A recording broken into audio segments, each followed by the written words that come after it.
So I have a question. Do you like when stories take normal humans, put them through the weirdest, wackiest, horrifying trials and tribulations, and then turn them into God? Make them ascend to godhood? Because I do. I love these type of stories. I love this idea. And I'm not talking about the big man in the sky or religious context. I'm talking about the flexibility of what God represents within said universe. A being higher than everybody else, more powerful, more destructive, more horrifying, more peaceful. A singular element that sits right at the top that nothing can cascade over. And to think a mere human can reach that height, can progress up this, what seemingly is an impossible hill to reach godhood. The idea itself sounds ridiculous, but when you read it, when you follow this journey, this progress, you can't help but love it. And there's so many incredible examples, but they all have to start somewhere.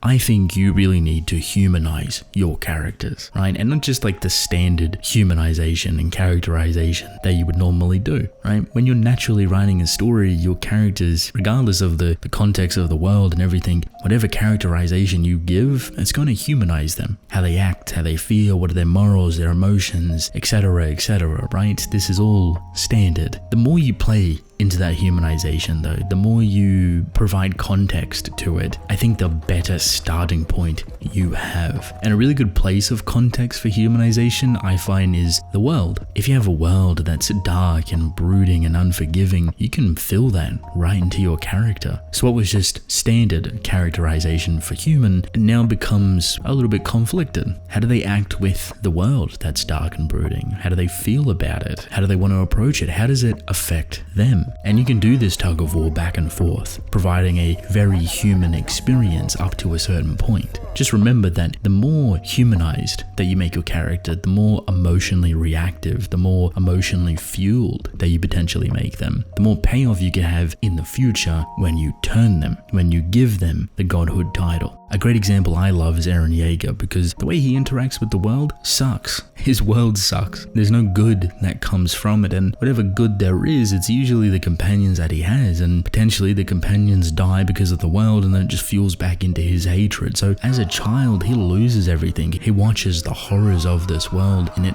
fuels him. He becomes a very, very angry human. And over the years, you see that anger just build up more and more, and that is the world directly flowing into him. It's normal for him to act that way. The further it goes, the less normal it becomes, because realistically he has no way to emotionally get rid of it. The torment, the suffering, the despair, everyone's kind of going through their own thing and trying to help heal or trauma release something that's so horrifying seems almost impossible. The world is in a constant state of misery, so how would you expect anyone, including Eren Jaeger, to really be happy? This is beautiful characterization. It builds more and more, it becomes more intense, it gets more psychotic, and Eren starts to lose sight of himself. People start to lose sight of Eren. It's no longer the same boy that they knew or the same teenager that they knew. As soon as things start to move, as soon as that ball of godhood starts to roll, it rolls fast. And then it all just happens. Another character that I really like is Leon from a new series called Mad, which, funny enough, does have a lot of Attack on Titan vibes. And while it has great similarities, it's almost kind of the opposite. It's almost compressed, almost like a reaction to the world that had to take place for humans to survive. For context, Mad is an alien invasion story, and these aliens wipe out all of humanity. They're horrifying creatures. Peak, pinnacle of power and speed and destruction. They're unstoppable. Humans are decimated across the globe, and they can barely fight back. And because of this impossible wall of survival, a character known as Leon goes through a process, a journey, a reaction to what this world has provided. So the context of the world that I've talked about is now severely compressed into like 11 chapters. Leon is no longer human. He is a alien hybrid, and this was not an easy transformation. This is not smooth sailing. This is a reaction to the impossible survival of the human race. Leon is also a warrior, a soldier, someone that knows nothing but fighting. So to sacrifice himself to something so incredibly experimental, to eat the carcass of an alien being, to transform into an alien hybrid like a Titan himself, is not a task that just anyone can uptake. The process of evolution is horrifying, it's deathly, it's painstaking. Your hair falls out, your skin rots away, you lose your mind, you're bleeding from every orifice on your body. There's a very small chance, if not an impossible chance, that you will survive. But Leon did, and because of this, Leon has what I considered ascended into godhood in a really compressed, fast-paced way, because the world has asked for it and he was willing to risk it. So now he is this alien hybrid human, but he is now horrifying. His mind and his wants for humanity has skewered. What was this horrifying process that seems almost impossible to survive to become it, now he's trying to put onto other people, either by choice or forcefully. And what do you think it's all in favor for? It's all in favor for human survival. If you want to survive this alien invasion, you have to become alien. And if you're not willing to go through the process yourself, Leon will forcefully do it for you.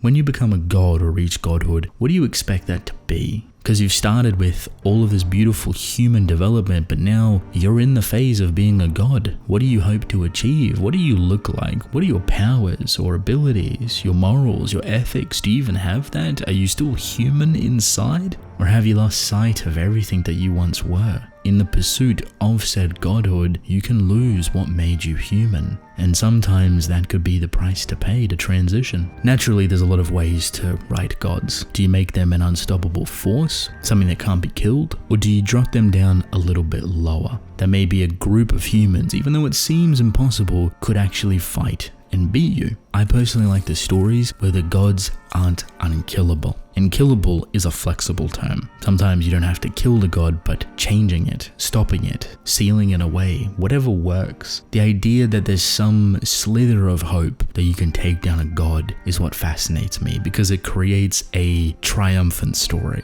All bars released, no holding back. This is the last stand. Funny enough, talking about Last Stand is not what Eren Jaeger is all about. He actually manages to do what he sets out to do, which, from a narrative perspective, is incredibly impressive. But there's more context to Eren in his god form, in his massive titan form. There's history, there's a time manipulation, past, present, and future merging into one. There's a lot of power elements and a entity that separates Eren Jaeger, the titans, and this worm. And because of that separation, it makes it more believable that Eren can actually be stopped. But it doubles down being more believable that if we kill Eren, this worm could still actually survive. Because we don't know what it is, we don't know how it operates. By the end of the story, you still know nothing, how it works or where it comes from. And it's because of that unknown, that mystery, that allows a flood of different ideas that can be believable.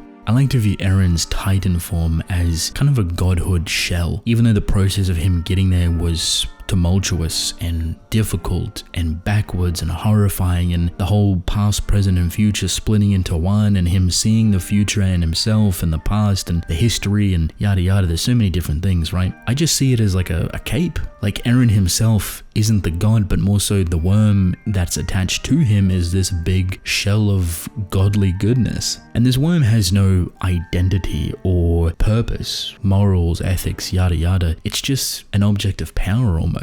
So realistically, you can view Eren as like, okay, if we could disconnect the worm from him, he might be able to survive, or at least bring him back to his normal self. Does that happen? Of course not, but just providing that idea, just thinking about it, gives you a much more flexible range of things to work with. Makes you believe, it makes you have hope, right? Even when all hope seems lost, even when 80% of humanity is destroyed, you still have a little bit of hope. It's all fueled through that beautiful context of humanizing him at the beginning and the anger that propelled him throughout the entirety of the story. That is channeled into his godhood form, and the result is everything that he touches and that you see. Leon's case, compressed, a little bit different, but we see him as being the peak militarized version of an alien squadron. He's not just this alien-human hybrid that's going out and killing aliens mindlessly. It's not like he doesn't have a thought process about it. No, he's training a squadron. He's turning this alien-human hybrid concept into a military force. So the human that he was prior, his experience, his military combat is now coming form into his hybrid form. The scary thing about Leon is two parts. One, he is incredibly intelligent. In both human and alien, he's not going to pick a fight that he knows he can't win. And the aliens aren't the dumbest thing either. They are smart, they're a big hive mind. But the second is a lot scarier, and that he's willing to take his experience and force it onto other human people. If you were a survivor in this world and you come across this safe house, people have food, they have shelter, they're not getting attacked by aliens, they can actually kind of live. Suddenly you're getting force-fed alien meat,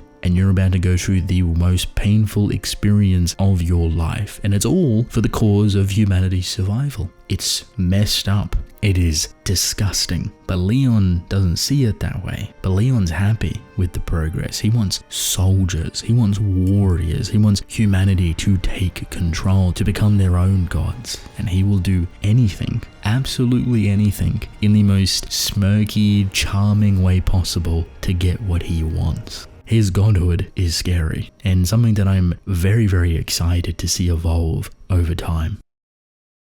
This is only two examples of the human to God idea, my personal favorites. But there's so many ways to go about it. It doesn't always have to be horrifying. It can be peaceful. It can be sacrificial. It can be becoming a beacon of hope or power for the next generation. It could be to stop a horrifying event, a calamity that's been foreseen, who knows? The process of becoming something else starts at the very, very beginning. And that might sound obvious, but when you are writing that character with the intent of turning them into a god, the perspective changes. Your angle changes, your development changes, and your characterization changes, because your endpoint is not a normal one. You want it to hit hard, you want it to be believable, you want it to be the craziest thing someone has ever seen. It's not just a power-up. It's not just making them the strongest being in their universe. It's not just them becoming God out of thin air. It's the process that makes it powerful. It's the journey that makes it interesting. It's the time you spend building them as humans that the godhood actually pays off.